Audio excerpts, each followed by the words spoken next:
Gummamalgan, Gumbanani Gianindu, which is good evening. It is good to see you here in Burragum, which is the language of the community where I grew up on the Darling Downs. I am Vicky McDonald, State Librarian and Chief Executive Officer at the State Library of Queensland. I begin by acknowledging Aboriginal and Torres Strait Islander people and their continuing connection to land and as custodians of stories for millennia. We are inspired by this tradition in our work to share and preserve Queensland's memory for future generations. Welcome to tonight's event, the fifth talk in our series proudly presented in partnership with The Conversation, the world's leading free fact-based news source written by academics and edited by journalists. Storytelling is at the heart of what we do at State Library. Our new showcase, Sovereign Stories, 10 Years of Black and White, celebrates a decade of crafting powerful First Nations stories. From children's books to poetry to speculative fiction, our Black and White initiative has changed the Australian publishing landscape. I invite you to visit Sovereign Stories on Level 1 to learn more about the First Nations authors and editors involved in Black and White and discover the important works they've created together. You can also watch digital stories about the history of the Black and White initiative on our website. This evening, we turn to 4 influential and award-winning First Nations writers, academics and editors for their perspectives on the future of First Nations literature. Their creative practice as storytellers and first-hand knowledge of publishing in Australia will inform and inspire you. Wherever you are, I invite you to join in the discussion via slido.com or the live stream chat on Twitter or Facebook. It is now my pleasure to introduce your chair for this evening, Rhianna Patrick. Rhianna is a member of the Library Board of Queensland's Indigenous Advisory Group. Thank you and enjoy the conversation.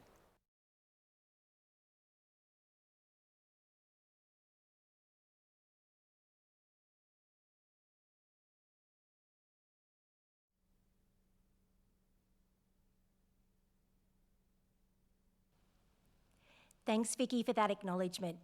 As a Torres Strait Islander and a visitor also to these lands that are not my own, I wish to pay my respects to traditional custodians where this conversation is being had and also recognise elders past and present. I'd also like to acknowledge any Aboriginal and Torres Strait Islander people watching this stream wherever you might be joining us. When I think back to when I was younger and looking for books that reflected who I was and the community that I came from, I was captivated by the series of children's books by Dick Ruffsey, which had an immense impact on me. Although those stories weren't from my country or from my people directly, I could relate to the brown people on the page as well as the stories being told on them. To now see where Aboriginal and Torres Strait Islander literature is today, I'm not sure I could have imagined it. While things have changed and Aboriginal and Torres Strait Islander stories, experiences and voices are a lot easier to find, where is the sector heading, what is still missing and where are we not seen? To dig into these questions, our distinguished Professor Larissa Behrendt, AO. Larissa is Associate Dean, Indigenous Research and Director of Research at Jambana Indigenous Institute of Indigenous Education and Research at the University of Technology, Sydney. It's hard to condense the important work across many fields that Larissa has done or is currently involved in, but she's also an award-winning author, filmmaker, legal academic, Indigenous rights advocate and radio broadcaster. Earlier this year, she released her 3rd novel, After Story, published with the University of Queensland Press. Larissa, could you tell me who your mob is and on whose land you're virtually joining us from? Yes, thank you. I'm a Yuwara Gamilaroi woman from northwest New South Wales, and I'm on the land of the Gadigal people of the Eora Nation. Thanks, Larissa. Tony Birch is an award-winning author, historian, poet, essayist, founding member of the Melbourne School of Discontent and much, much more. This year, Tony released a book of poetry, Whisper Songs, and a collection of short stories, Dark as Last Night, both published with the University of Queensland Press. His 2015 award-winning novel, Ghost River, was also reissued in a new format this year. Tony, who's your mob and on whose land are you virtually joining us from? Okay, firstly, thank you for having me. My mob in solidarity with my great friend and mentor, Destiny Deacon. So I best describe myself as part of the Fitzroy Black mob, which are a mongrel mob from Fitzroy. And I'm joining you from Wurundjeri land, from the Wurundjeri Nation here in inner Melbourne. Thank you so much, Tony. Jasmin McGaughey is an emerging writer and editor. In 2009, she was a Black and White editor intern and a Wheeler Centre Next Chapter recipient. Jasmine has written for Overland, Kill Your Darlings, SBS Voices and Griffith Review. She's also extremely close to finishing her Masters of Philosophy, Creative Writing. Jasmine, who's your mob? And if you wish to acknowledge country, please do so. Yeah, I'm in Meanjin on Yagara and Turrbal land as well. I'm Torres Strait Islander. I'm a Kukalai from the Kukagal Nation from Central Islands in the Torres Strait, Wabba and Purma. So, yeah. Thank you so much, Jasmine. Now, Larissa, I want to know, when you were younger, what did representation on the page or elsewhere look like for you? I mean, did you see yourself represented and reflected? I didn't see myself reflected in popular culture much at all. I certainly didn't see it in the books that I read. I grew up in a country town and then moved to an island and then back to the city. And my parents were both very avid readers, and my father particularly liked politically focused books like George Orwell. So I was exposed to reading a lot. We didn't have a television until I was about 7 or 8. So I, obviously loved books, but I didn't see myself. Not on the screen either. So I was very lucky that when we came to Sydney, my father was very connected with the Redfern community. So I got to see Black theatre. I knew there were Black playwrights. That was probably my first real taste of a type of writing. But what you saw on screen really was still African Americans. It was rare to see First Nations people. And so, like you, I look around now and see what's available, and it seemed unbelievable. I do remember starting to read African American female writers and Toni Morrison, for example, and that being a revelation. And at that time, most of what we had available to us would have been memoir. And not the diversity of storytelling that we have now. So it was a long time before I could read or see things that really spoke to me in a way that sounded like the way that I would see myself and my community. Oh, but what a fabulous time to kind of be heading into Redfern and knowing about those Indigenous playwrights. Yeah, no, it was fantastic. My father was good friends with Brian Siren, who was the first Aboriginal to direct a feature film, and he had done a lot of work with people like Bobby Merritt in the prisons, and it was an extraordinary time. I grew up going to meetings with Dad and kind of hanging around with the other kids and not really appreciating that we were hearing people like Chicka Dixon and Gary Foley speaking at those meetings, speaking their minds, and realising that was a real education. I mean, I think if you look at my legal work, there's the framework of self-determination that's been so strong through that social justice framework, but the academic work I do was really formed in Redfern. It was the first education I got, and maybe the most important. And to this day, I think I inherently came to understand the importance of the concept of self-determination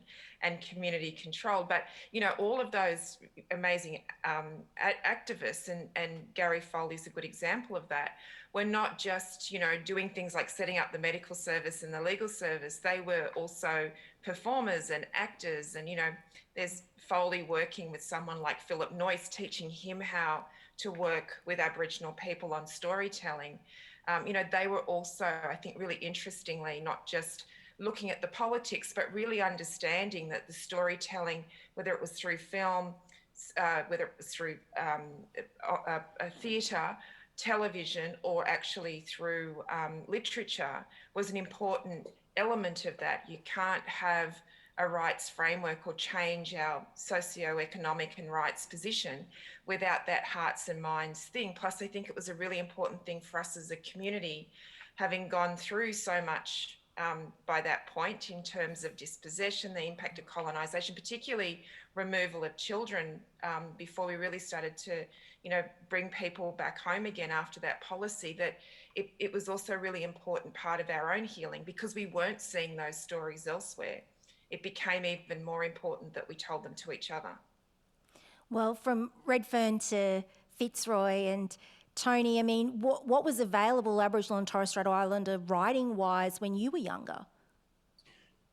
When I was younger, nothing except that my great-great-uncle, Les Moody, who was a champion boxer here in Victoria, although he fought a lot in New South Wales because the purses were higher in the first 2 decades of the 20th century. He's probably the first Aboriginal journalist to actually write about boxing in the Sporting Globe newspaper in Melbourne, and I have some of his stories. And why I note boxing writing is that not only did Les write about other Aboriginal boxers, to be quite honest, when I was growing up as a kid, from the late 60s well into the early 70s, the only stories that I read about Aboriginal people were about Aboriginal boxers, and there were really great boxers around: Hector Thompson, Tony Mundine, Choco's father, of course Lionel Rose, some of the Thorpes, so that we followed boxing really closely in the family because it was the one sport that Aboriginal men, and it was always men, were very successful at. But I actually remember reading a lot of stories in what was a boxing magazine called Ring Magazine, and the profiles that were written about Aboriginal sports people were actually very good, considering the marginalisation of our community.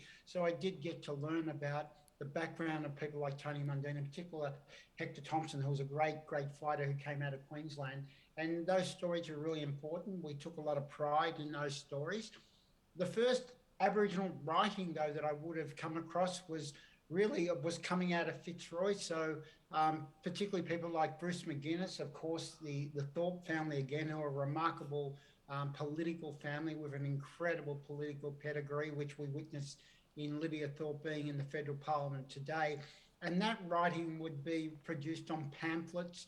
It would be produced on sheets of paper, the old Roneo sheets of paper that would be handed out at demonstration of land rights demonstrations, Black Power demonstrations.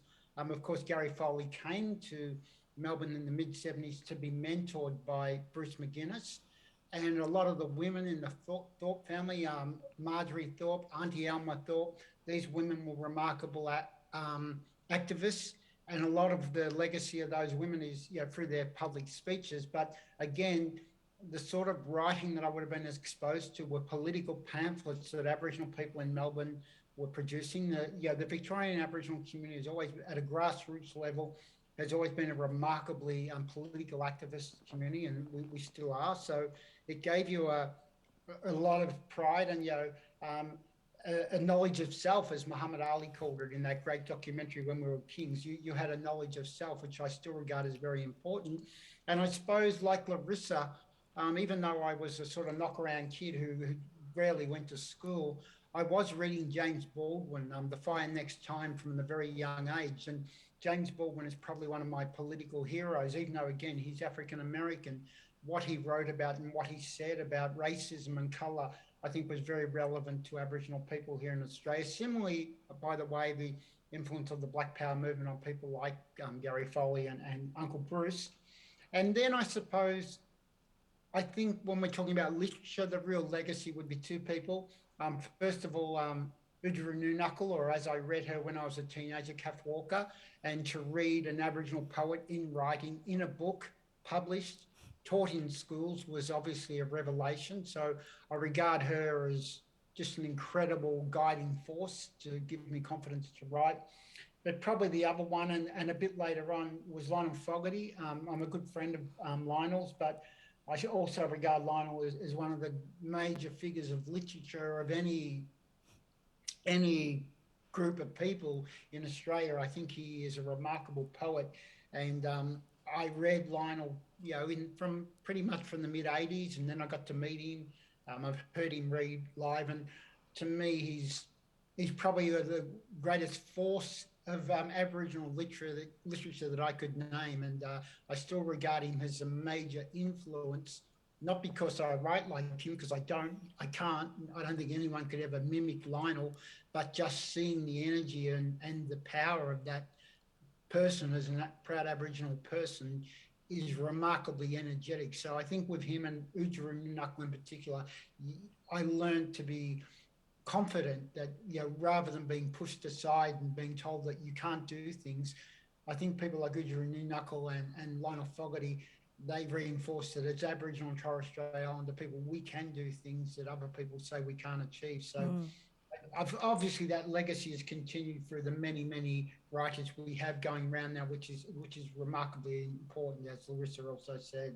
Oh, it's just the breadth and depth is absolutely amazing. Jasmine, I might bring you in here, and I'm really interested to know what you connected to as a young islander, and did you see yourself represented? No, and I don't know if I have yet. Still, what I did connect to as a young reader were books with people like you mentioned, with brown skin, people who looked like me. I read a lot of YA. I still read a lot of YA, and when I was younger, in school, it was always olive-skinned people, and that was the thing that I connected to because it was as close as I could get to my experience. As a child, I read a lot of picture books because there were a lot available, and less as I got older. So, I read a lot of fantasy, and I connected to characters who went through similar experiences to me, whether that's big families and feeling some sort of difference with the world around them and an injustice sometimes. So that's what I connected to, as a young reader. Yeah, Larissa, when you're writing, who are you trying to represent, and who are you trying to make visible in your writing?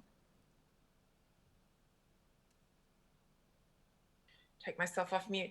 I guess for me, I wrote I do a whole range of forms of writing and a lot of academic and non-fiction. But when I guess I always think about the story I want to tell, and then think about whether that's something that's better told, say, in a documentary to hear someone's voice, or whether it works best for a variety of reasons to put it into fictional form. So not surprisingly, the things that I've made the subject of my novels are probably the things that are literally closest to home. They're things that have been most inspired by my family and close friends. But I guess when I'm thinking about that, what's always drawn me to them is to think of stories that are really important to me that I feel need to be told. So in the first instance, that was the story of my grandmother and her experiences with the removal policy, and then how that impacted on my family.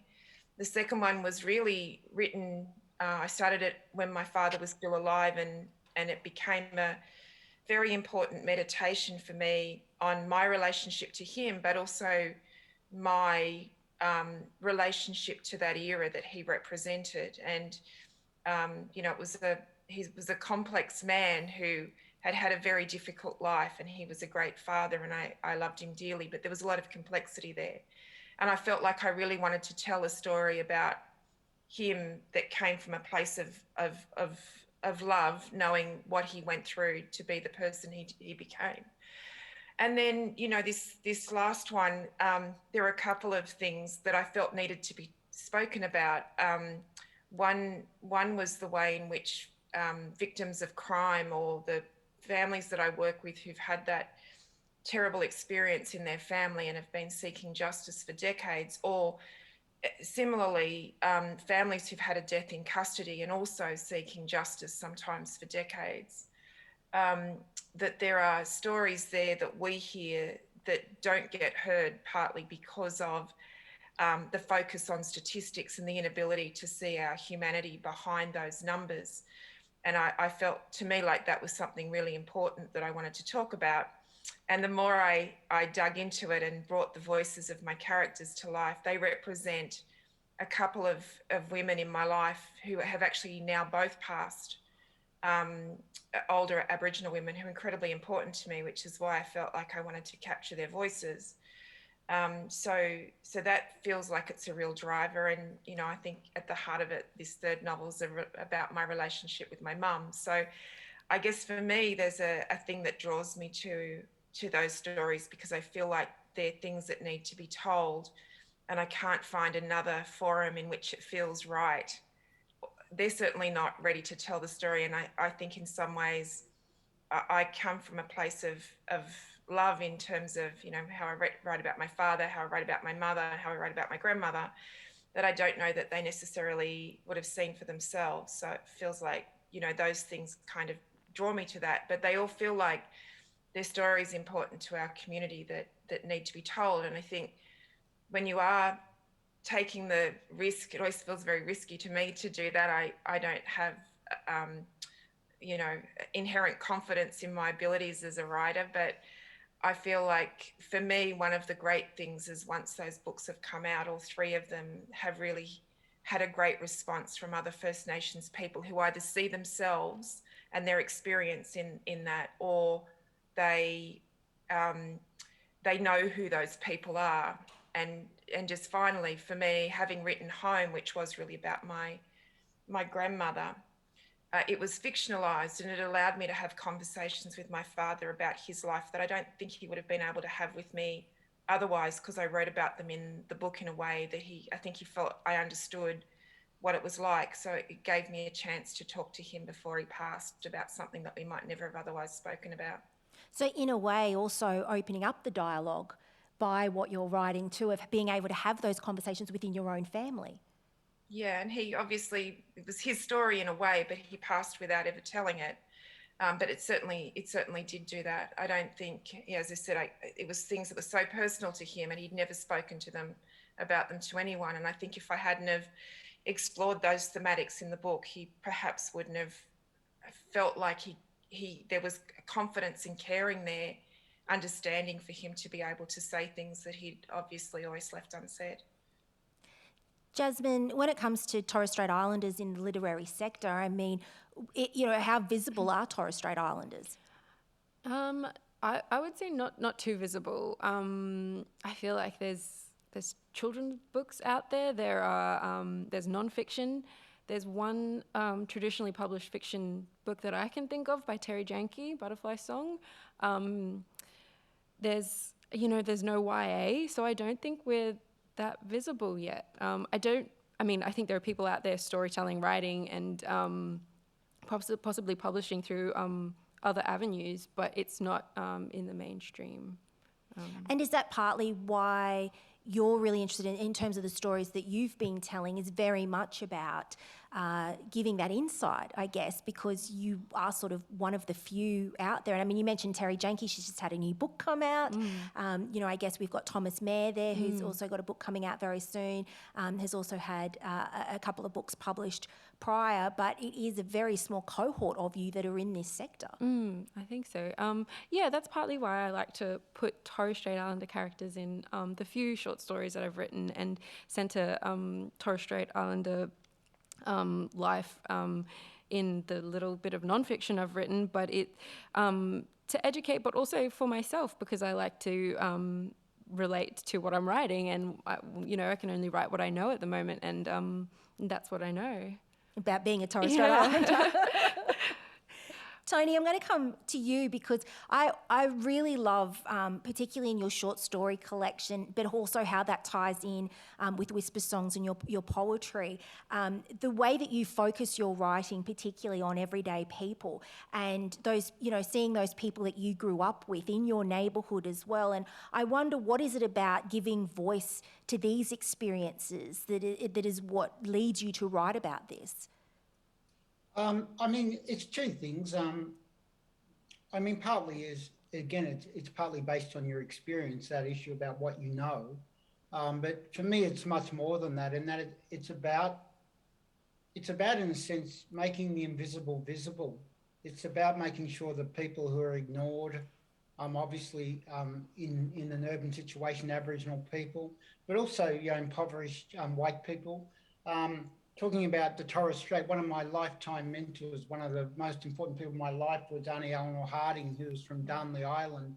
and she moved to Fitzroy in the late 1950s, and I grew up beside her, and her being a really important influence on my life, and even when I went through university. And Auntie Eleanor, she knocked around Fitzroy all her life, and she had a great mob of really deadly Aboriginal women that she knocked around with, but she had non-Aboriginal friends as well, and particularly poorer people. And she said to me, "Yeah, you walk past a person in who's down and out, and you've got a shilling." She was still talking in the old currency. She said, "You can't walk past any person and not help them." And her view of being an Aboriginal person was, in fact, you had responsibilities to all people on country. So that I've taken a lot of life lessons from people like Auntie Eleanor and Jack Charles, who also has the same attitude. So I write obviously centrally in many of the stories about Aboriginal people I've known, or people who are fictionalized versions. But I also feel that when I'm looking around me, I actually feel it's really important as an Aboriginal person that if I witness injustice, or if I want to write a story about injustice, I actually feel really that I have a sovereign responsibility to write about different sorts of people. Again, homeless people, marginalised people, and I think I do that because when I grew up, and Fitzroy was a different place than it is today, there was no notion that if a lot of homeless people lived on the street, that you didn't know them. You knew them by name. My mum would stop and talk to people who, when she's a kid, she would have seen these people living around her, and then they ended up on the street. They were still people she respected. And now when you walk around the city and you see the nameless, faceless people, it's a very different situation. So my writing is essentially about trying to put the lens on a society that, the Australian notion of the fair go and the Australian notion of equality is rubbish. And I think part of what I want to do is give attention to that. And I feel that while there might be there is a political aspect to it. You asked earlier about what you write for. I begin by writing for the story. In other words, the story must be true to itself. It must be authentic, and it must be the best writing that you can do. So I would never make a political point at the expense of making sure the story was good. So, writing is a craft. So it's important to me that I write really well. But in doing so, I hope that people who read my work, I do hope that their thinking might be challenged. I mean, I don't think the thinking of Aboriginal people is challenged, because my readers, Aboriginal people, know all about inequality. But other people maybe take a sharper lens to how they see the world.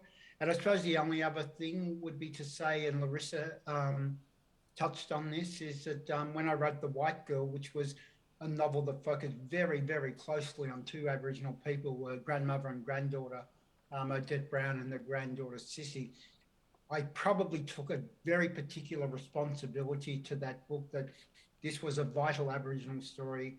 It was a story that in some ways encompassed the life of every Aboriginal and Torres Strait Islander person in Australia. And therefore I did feel a lot more weight with that novel, but welcomed that responsibility. It's a novel that, what I'm proud of in that novel is that Aboriginal people who read it do get a sense that they know that story, even though it's not their story. And I've been very grateful of that outcome. Larissa, when I have read After Story and the story that we get to follow Della and Jasmine on this UK literary tour, and, the tour becomes really, it's more about than just the classics that they're learning about by the end of this book.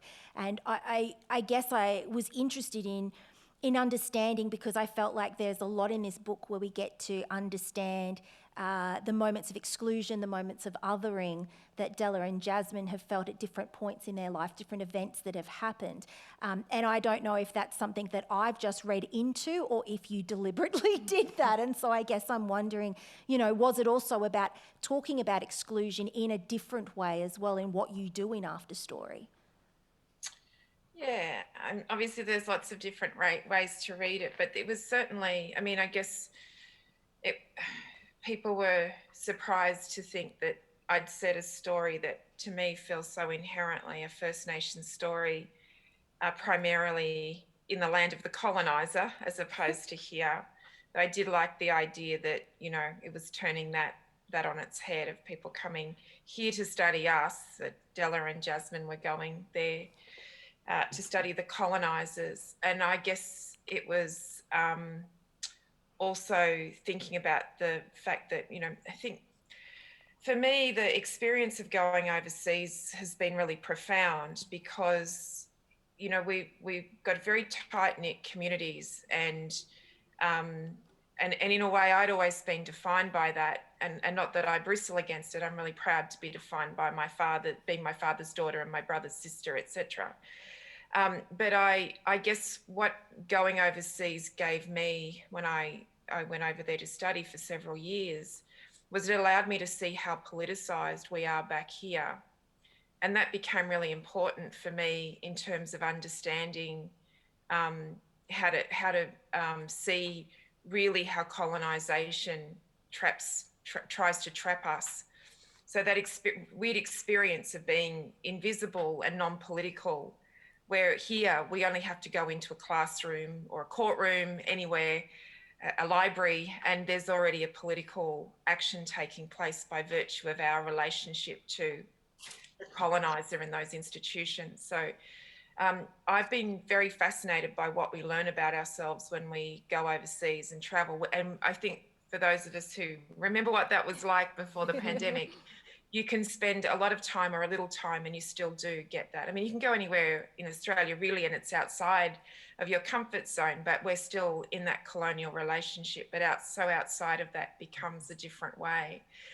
And I guess in terms of that idea of exclusion, it does run through it. There's the exclusion of our voices from the canon and national narratives that white Australia's tried to tell itself, but there's also an exclusion of the kind of knowledge, the deep knowledge that characters like Auntie Elaine, our elders and matriarchs, and a woman like Della, who hasn't had university education but sits with this life experience and the knowledge that's been passed down to her. And so part of what I wanted to play with in the book was to have Della as the person who's really underestimated and the most out of the outsiders.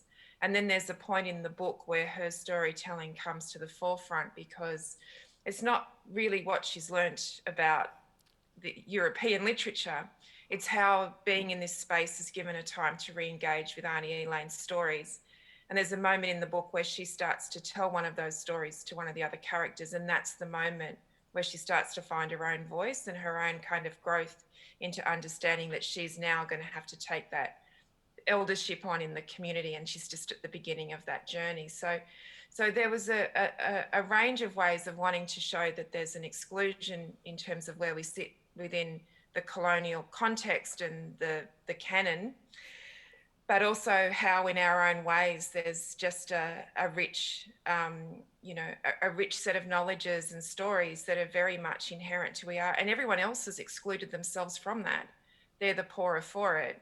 And for me, it was important to, really at the end of the day, be saying that the smartest person on that tour, the one with the deepest knowledge and the greatest insights, is none of the professors or the learned people. It's actually, the wonderful character of Della. Or the person who knows anything about the classics that they're going around seeing. And I love that. I thought it was really clever, Larissa, the way that you used that, and then I guess brought in that element of Indigenous storytelling into that space. And I think that's what I wanted to ask you, was that also kind of exploring, I guess, the way that we tell stories, because after story is done in a very Western context, it's a printed book, there's expectations of what that will look like, but did it allow you to then give a little bit more thought to how you would tell that story if you were able to do it in a way that was maybe more in line with who you are as an Indigenous woman? Yeah, look, I think I've been fascinated by the concept of story in a range of ways. Having trained as a lawyer, it's often about telling stories, and the legal system itself tells a range of stories. I was still at law school when the Mabo case came down, so I did the first bit of my law degree with a big story of terra nullius as part of our it was described as a legal fiction. So, there's storytelling in many ways, but for me, I guess what I've become to more deeply understand as I've been able to take the time to think more deeply about the storytelling tradition from my First Nations heritage is, we do have an amazing oral history tradition, and very, a very precious way of telling stories.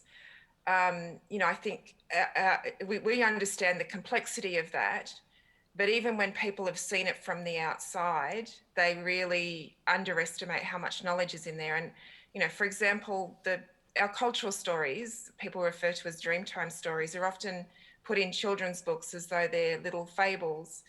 And of course, there's a big message there. But one of the things I wanted to show in After Story was you could take two of those stories and you start to unpack, and they tell you so much more. They tell you about what medicines and foods you can use. They tell you about where people meet. They tell you about your responsibility. They tell you what you should and shouldn't do. They are complex, really beautiful stories that tell you about the seasons and the sky.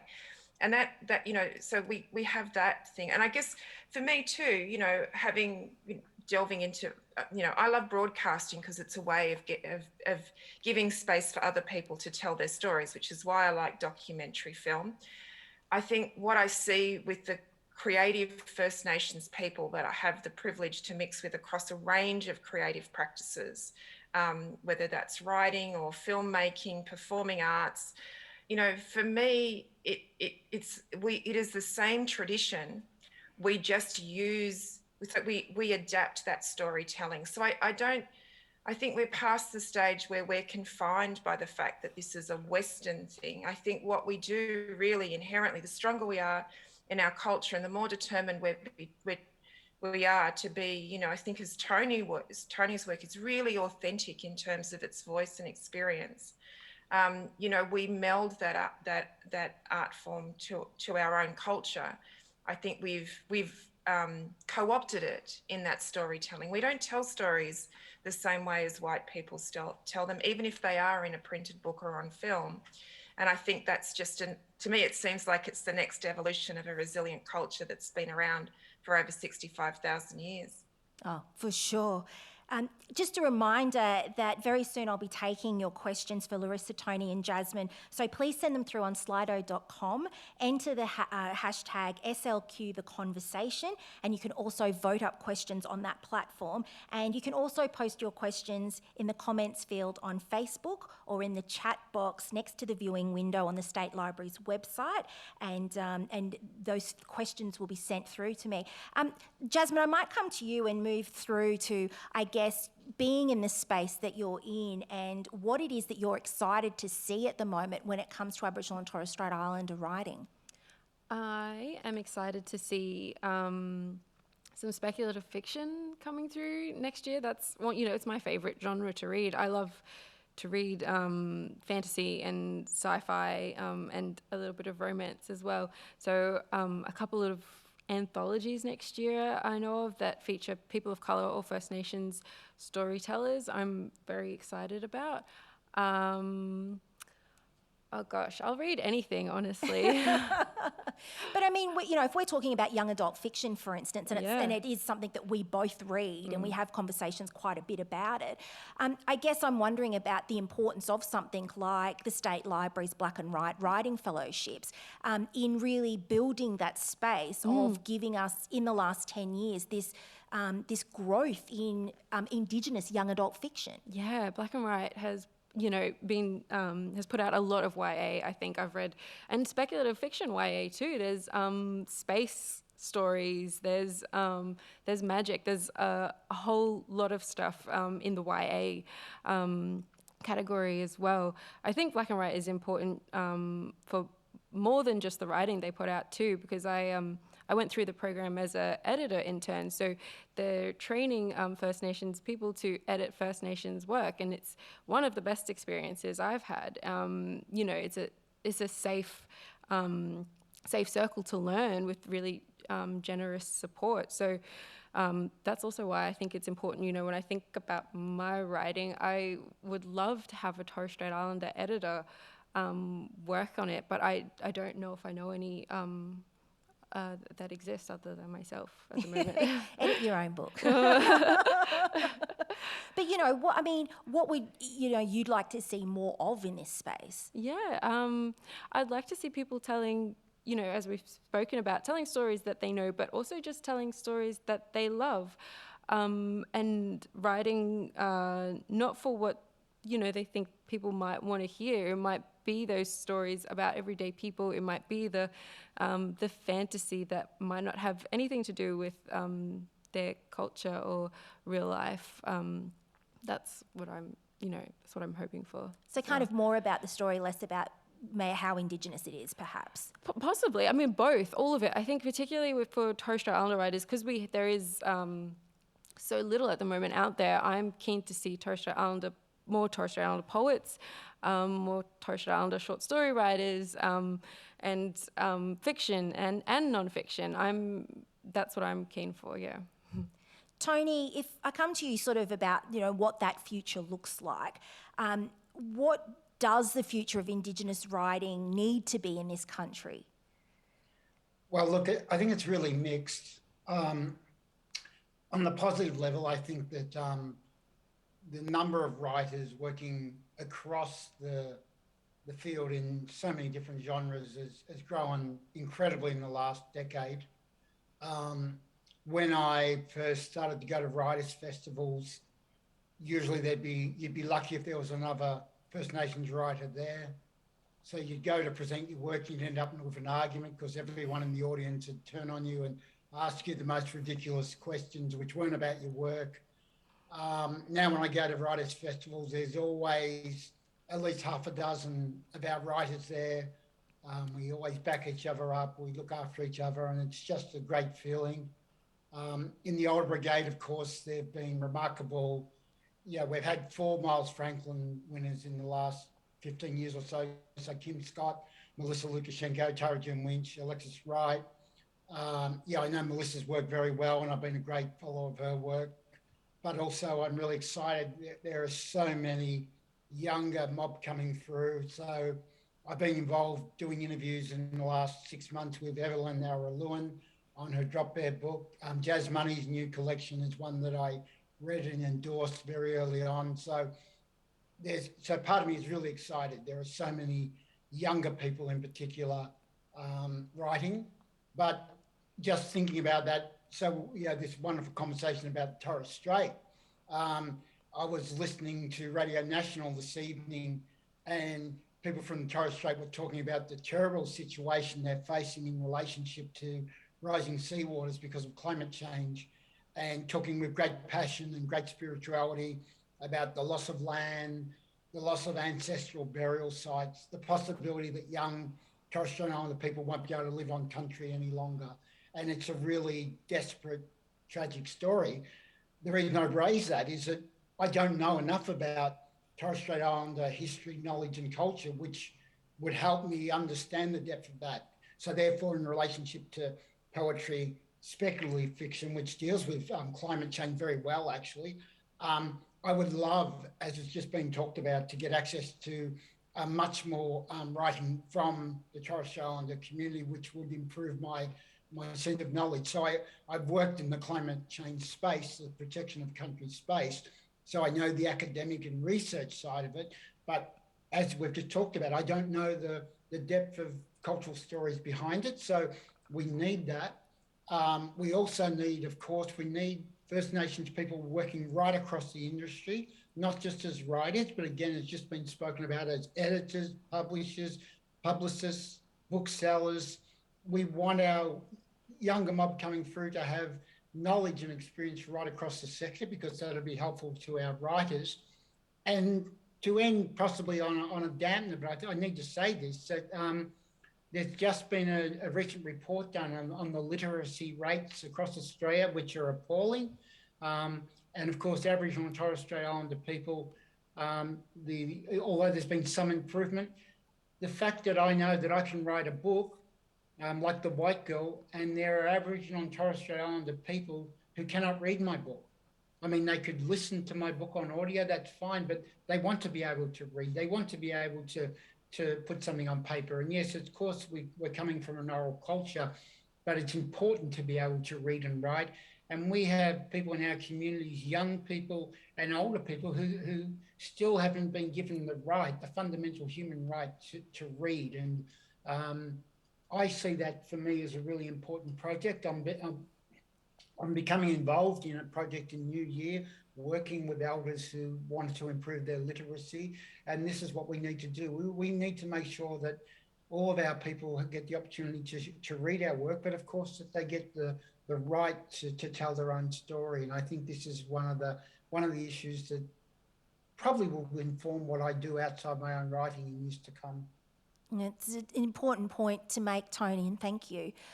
Larissa, I mean, what does, I guess, the next frontier of Aboriginal and Torres Strait Islander writing or the literature sector look like for you? Take myself off mute. I think I just want to really think I'd have learned it by now. I think Tony's really covered it in a way. I just want to really endorse what he said.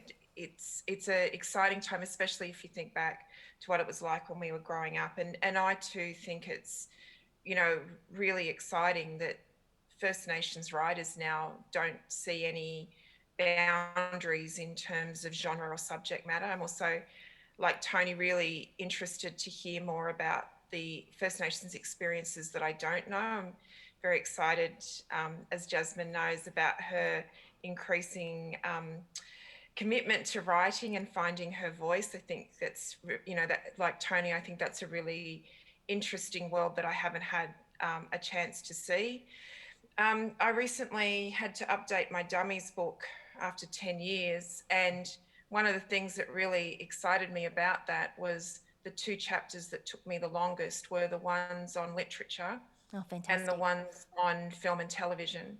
And I do think that's the other place where we're seeing some really fantastic writing is for television, but also breaking genres. Some of the best television that's come out of Australia in the last 5 years, last 10 years, has been First Nations storytelling. And it has always been the case that our films have been some of the best films, and you're just seeing filmmakers like Ivan Sen and Warwick Thornton go from strength to strength. So, I think what's exciting is where I guess the only thing I'd add to what Tony said is that there are more means for us to engage in storytelling. There's a whole range of things with the ability to do things digitally, online, short form, all of those kind of forms. And, like Tony, I think it's important that you can't have this conversation without talking about what still needs to happen more broadly within the publishing industry, from how writers are encouraged, how writers are given opportunities for publication, their relationships with editors, the extent to which those books are given opportunities to find audiences. And, Tony wisely says in all of that, we can't get away from those close the gap figures. So I don't think I'm adding much to what he's already said. Kind of said it all really well. Well, we might go to some of the questions that have started to come in. There's one from Anonymous, which is how, Larissa, I might direct this to you. How have audiences' attitudes towards First Nations literature changed over the last few decades? Yeah, well, I think Tony would have some interesting insights into that too. I think the Writers' Festival circuit was something that he kind of trailblazed on in a way, and it's probably a good thing. I would just say this, I think what has been positive is that there is a greater interest now from outside in First Nations storytelling. I think you see that for a range of reasons. One of those, just from where I sit and the work I do, I think there's been a fundamental change has been the impact of Bruce Pascoe's Dark Emu and the way in which it gave a broad number of Australians a chance to see Indigenous culture differently, and through that start to think about the knowledge systems and be more genuinely curious about that. And that builds on long decades of work around reconciliation for people, trying to get people to engage more in those stories and to see these stories as central. certainly, think there's more of an openness to it. But I say that with the one caution that I think what you do see is that the more power and influence we get in whatever sphere, and that will be true in terms of how strong our stories are, there's often a backlash. Not everyone is happy to see their stories take flight and find their space. And for me, I think one of the examples of that is putting even Uncle Bruce's work to one side, or that could be an example in itself, that, when you have something like the Bringing Them Home report, which is really at that time, the first time that those stories were heard nationally, and the report tells those stories in the words of people who actually experienced the policy. So powerful. There is almost a visceral reaction from some quarters to shut those stories down, to minimise them, discredit them, and to try and hide them behind statistics or platitudes like it's all done for their own good. So while I think there's a lot to celebrate in terms of the increase in our audience, which I think is also a response to the amazing talent within our own community of stories that are impossible to resist. That for me, I am always mindful that there are risks and still challenges and fights to be had. Tony, what do you think has changed? Oh, look, Larissa alluded, we don't have time to go over the fights that we had to have at writers' festivals. I tell you what has changed. So let's imagine, hopefully, that Jasmine appears at a writers' festival. I don't know if you already have, Jasmine, so I don't want to be rude, but let's say that you were at the Sydney Writers' Festival next year. What would change that wouldn't have happened 10 years ago is that, one is I do think audiences, as Larissa just said, are more intelligent. They are generally more receptive. So that I think Jasmine would have a more, what I would call a generous and open audience than we used to have. So we used to deal with a lot of adversity and a lot of residual anger, I think, in white audiences. That has changed to a large extent. As Larissa also said, but there'll always be narcs who want to come to a writers' festival and sort of confront you with a sort of a populist political agenda, which I think really undermines what you're trying to do. You're trying to appear as a writer, you're trying to be generous and informative with your audience, and it can really break the spirit, the good spirit that can be in the crowd. So, but I think that is better. But the other thing that Jasmine, I think, would experience that we wouldn't have is that if Jasmine was at the Sydney Writers' Festival and I knew she was appearing and I had time to be there, I would be there. I know that other Aboriginal people as both audience and as other writers would be there. And that's part to appreciate the writing of a young Torres Strait Islander woman. It's part to show solidarity and support. And it's partly to make sure that new writer, not to be too, patriarchal or anything, but for that young writer to know that there are other Aboriginal people and Torres Strait Islander people, hopefully in the crowd, who are there to appreciate your work and to be honest, to watch your back if need be. So that a good example of this would be last year or the year before. COVID has really played with our memory. The year before, I think at the Adelaide Writers' Festival, the great poet Natalie Harkin was appearing on stage. And the first thing that she did was to recognise the other First Nation writers in the audience. And that was a great act of generosity towards us. But it also let other people know that there's a few blackfellas here, so they have to behave themselves and they have to treat us with respect. So I love to know that I have the back of people like Melissa Lukashenko and Alexis Ride, Jared Thomas, Alan Van Nerven. We always hang out together. And now younger people, as I said, Evelyn Lewin, and we reciprocate that. So when you go to a writers' festival, now you're part of a sort of a travelling circus of First Nation people, and we care for each other, and that's really important. Jasmine, what has been your experience navigating Australia's publishing industry as a First Nations editor and writer? My experience, I think, is a lucky one because it began with black and white. So it began with a group of people who were able to teach me and understand where I was coming from, and I didn't have to do any sort of education in the workplace on what it means to be Torres Strait Islander, on where the islands are, or anything like that. So just instant recognition and understanding. Yeah, exactly. It's a big thing, I think, that I won't be taking for granted. And as a writer, I feel like I've had an amazing amount of support, again, because of Black and White, but maybe because, as what's been said already, the people who have come before, and there's just so many opportunities and so many hands reaching out to help. So that's been my experience here. Yeah. Larissa, a question from Holly, which I think you're really well placed to maybe answer this. What is the relationship between First Nations literature in other countries and First Nations literature in Australia? What are some things in common is what Holly is asking.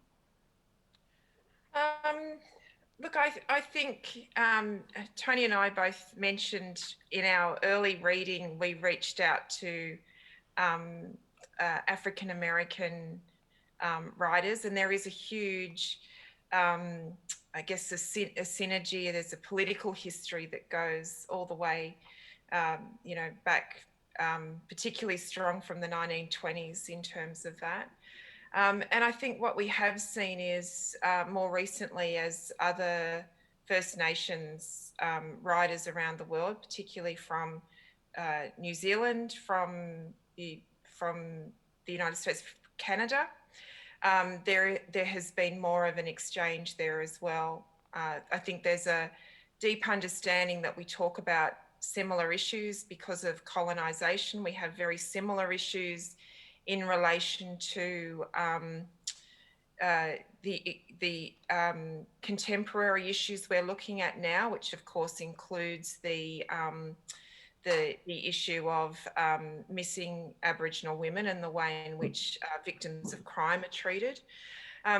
So, I think there has been a long collaboration. It's experienced more than me. When you would go to festivals in other countries, there would be a great place for you to have those connections with other First Nations writers. You'd usually find yourself as one of the few First Nations people from around the world there, but those connections are really strong. And I've always been fascinated by the fact that both African American writers and Native American writers from the United States seem to find affinity with our writing here, but seem to have a very complex relationship with each other back home. So it's sort of, in a way, we've been a very interesting conduit. It's probably something Tony's got some great insights, because I think he's a bit better travelled than me on the festival circuit too.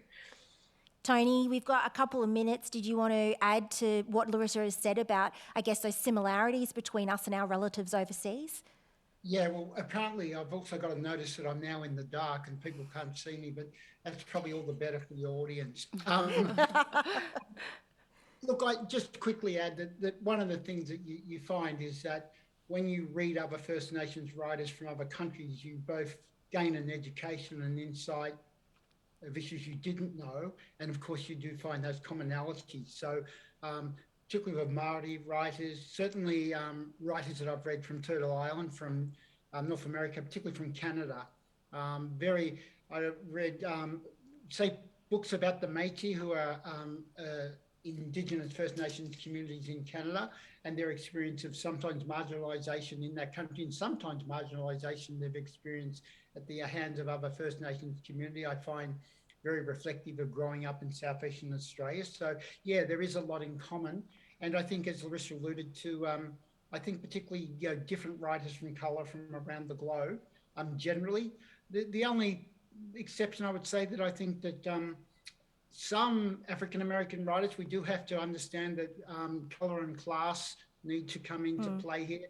And I think some African-American writers reflect the same exceptionalism, unfortunately, that other Americans reflect on themselves. And I think writing from the United States is more complex in that sense, because you get this strange mix of assertiveness around African-American culture, but you can also get an incorporation into the sort of nation. So I'm not saying it's a bad thing, it's just a different way of looking at it. So yes, I'm always wanting to read First Nations people. And again, when you travel overseas, I would say that I've been welcomed with great generosity when I've been to New Zealand, when I've been particularly to Canada. The way that people show respect and welcome you into their communities is the way that we do here when we have guests, and the way that we do with each other. So it's another great experience of Very true. both learning and friendship. Very true. Thank you, Tony. And on that note, you know, I do want to thank you, Tony, Larissa and Jasmine for being a part of this discussion. I would also like to thank the State Library of Queensland, the Conversation and the Auslan interpreters. And I'd also like to encourage you to check out Sovereign Stories exhibition either online, in person, or on the 20th of November if you're in Brisbane. Come along and join Jasmin McGaughey, Melissa Lukashenko, Samuel Watson and others as part of a literary, Indigenous literary salon. And you can find more information on the State Library's website. I'm Rhianna Patrick. Thank you so much for joining us. Thank you.